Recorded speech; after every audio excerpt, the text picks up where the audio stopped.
Bonjour à toutes et à tous et bienvenue dans cette vidéo de présentation des règles d'Exilix, l'outil pédagogique de l'École des droits humains et de la Terre. Cet outil va vous permettre d'incarner 6 personnages: Abiola, Candice, Nour, Olexandre, Thomas et Zeina. Ces 6 personnages ont tous pour point commun de connaître un parcours migratoire qui les emmènera jusqu'en France. À mi-chemin entre le jeu de plateau et le jeu de rôle, votre objectif sera de leur permettre de réussir leur installation dans ce pays.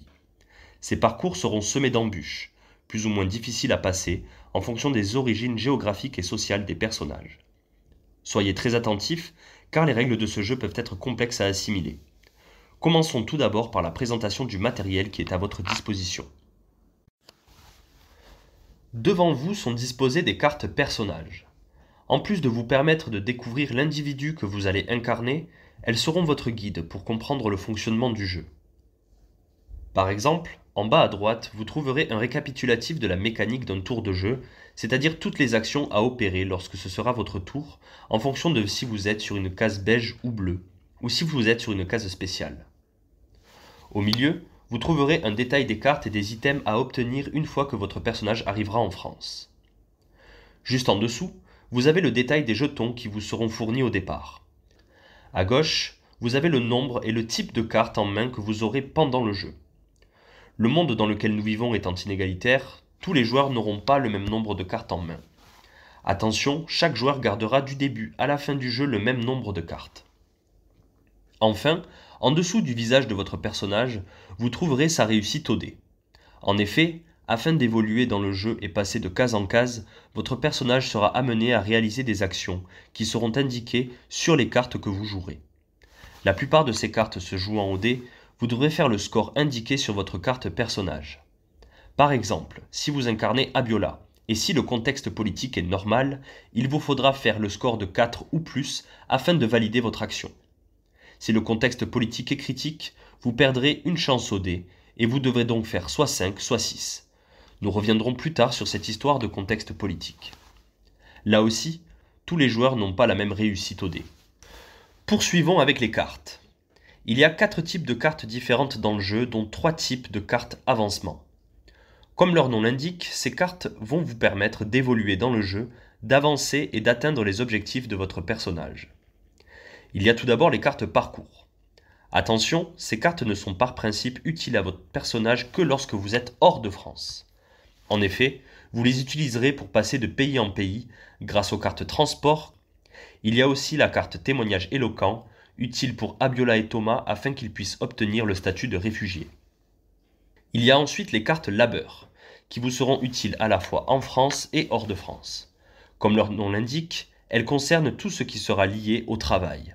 Vous trouverez ainsi des cartes formation qui vous seront utiles en France pour obtenir un diplôme, mais aussi des cartes maîtrise français, indispensables pour réussir votre installation en France. Surtout, vous trouverez des cartes emploi, qui vous permettront de gagner de l'argent. Obtenir une ou plusieurs cartes emploi, car vous pouvez les cumuler, sera ainsi indispensable pour utiliser d'autres cartes qui seront payantes pour être validées. Enfin, vous aurez aussi à valider des cartes logement, mais celles-ci devront être validées uniquement lorsque vous serez en France, afin de réussir votre installation. Le type de logement dépendra de vos besoins et surtout de vos capacités. Pour cela, il vous faudra faire attention aux symboles associés aux cartes et qui sont sur le plateau de jeu. Référez-vous aux cartes Memorix qui les récapitulent. Mais attention, il y a également des cartes spéciales. Ces cartes, ce sont les cartes Facteur X. Si vous avez déjà joué au Monopoly, elles sont l'équivalent des cartes chance. Parmi ces cartes, certaines pourront avoir des conséquences positives sur votre parcours, comme par exemple les cartes Nouvel Ami ou les cartes Correspondance. En revanche, d'autres cartes auront des conséquences négatives, comme les cartes Contrôle de police ou les cartes Violence xénophobe. C'est également dans ce tas que se trouvent les cartes contexte politique critique. Si un des joueurs tire cette carte, il la dépose de manière bien visible sur le carré contexte politique, sur le côté du plateau de jeu, et tous les joueurs auront moins une chance au dé. Afin de revenir à la normale, il vous faudra qu'un joueur pioche la carte contexte politique normale qui viendra recouvrir la carte précédente. Regardons maintenant comment lire les cartes dans Exilix. Lorsqu'un dé est inscrit sur la carte, cela signifie que vous allez devoir la valider au dé.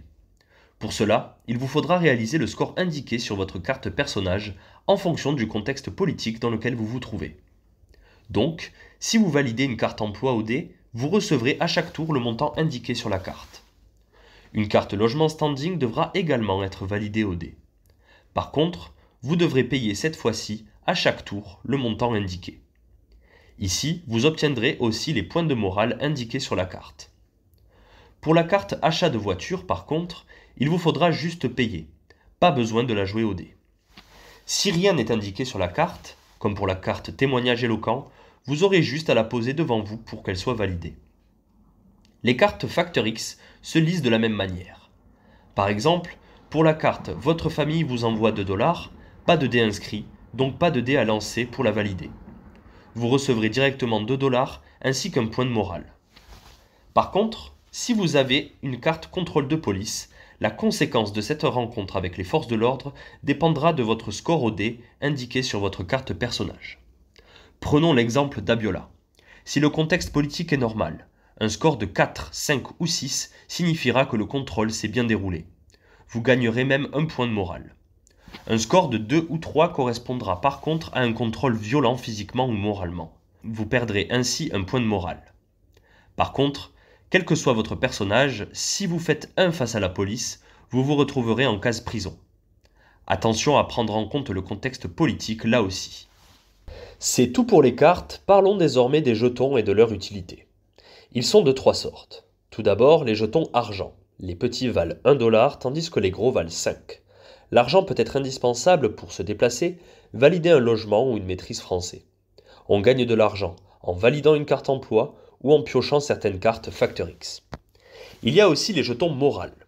Ils sont indispensables pour rester en jeu, car si un joueur se retrouve sans, il doit passer par la case dépression. Attention, un joueur ne peut en avoir plus de 5 en sa possession au maximum. Enfin, il y a les jetons sociabilité. Ceux-ci matérialisent les liens sociaux et affectifs.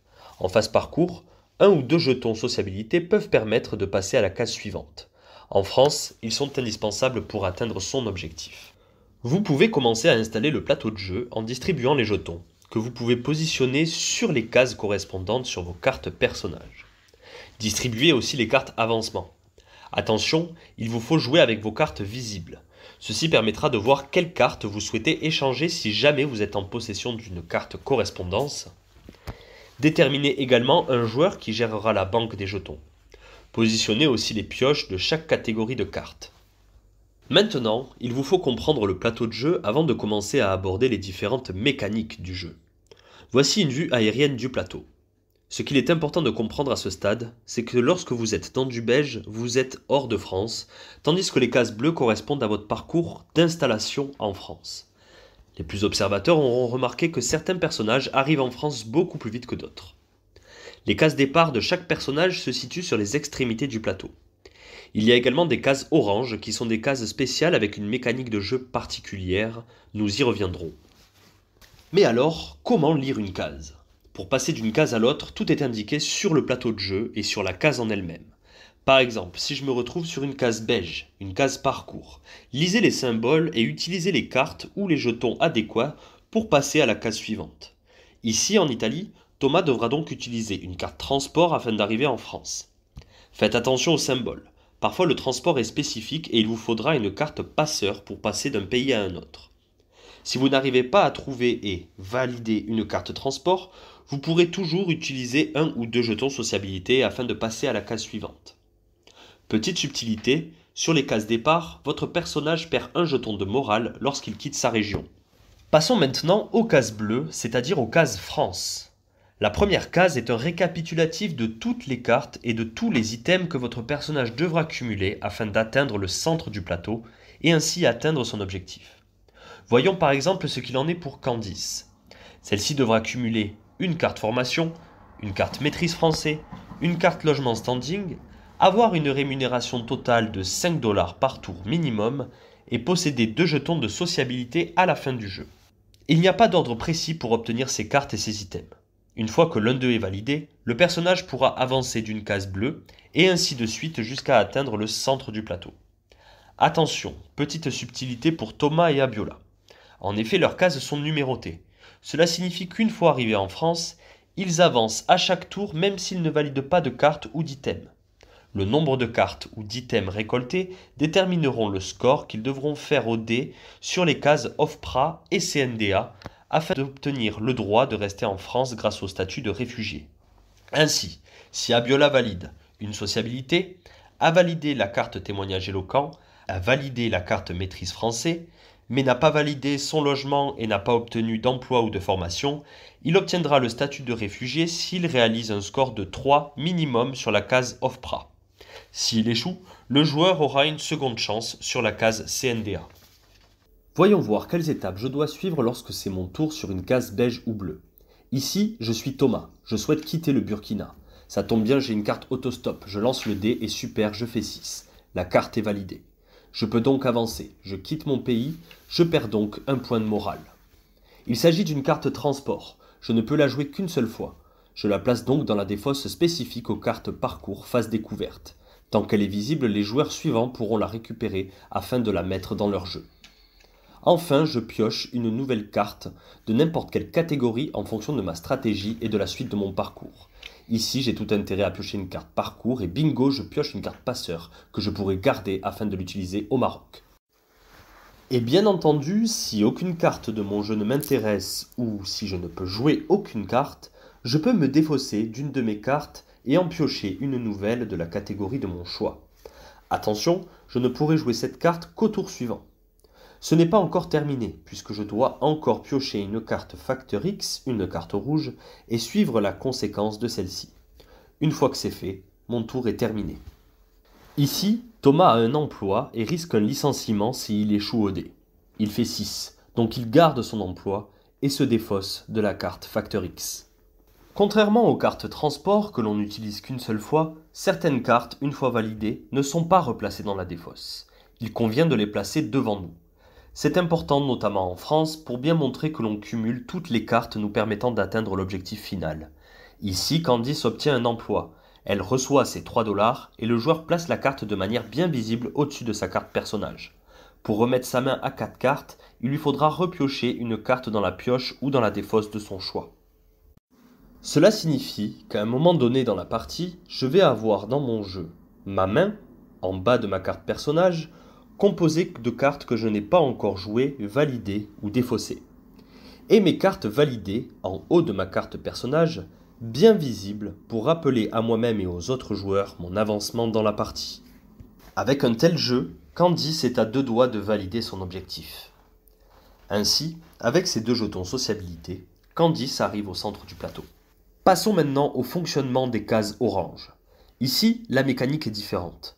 Les cases orange correspondent à des étapes critiques dans le parcours des personnages, soit parce qu'ils font face à une administration, soit parce qu'ils doivent traverser une zone dangereuse pour leur survie. Ici, il n'y a pas de carte avancement à piocher.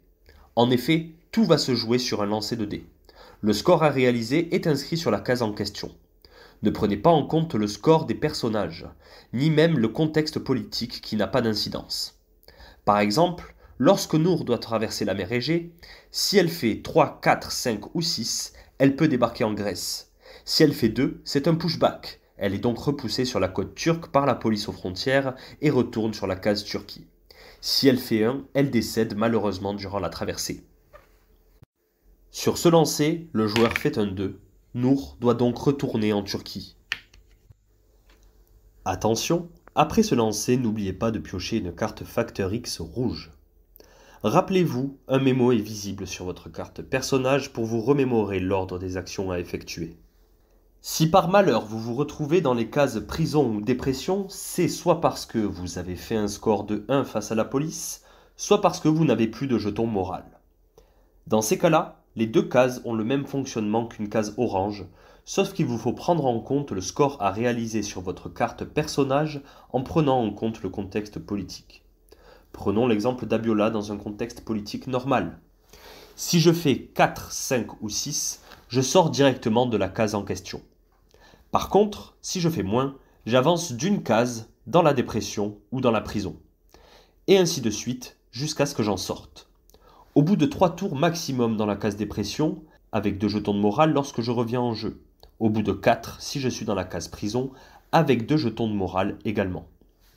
Pour finir, petit point de vigilance. Nous allons vous présenter 2 erreurs qui se sont incrustées sur le matériel de jeu. Si vous êtes Candice, attention, votre case départ apparaît en beige alors qu'elle devrait être orange.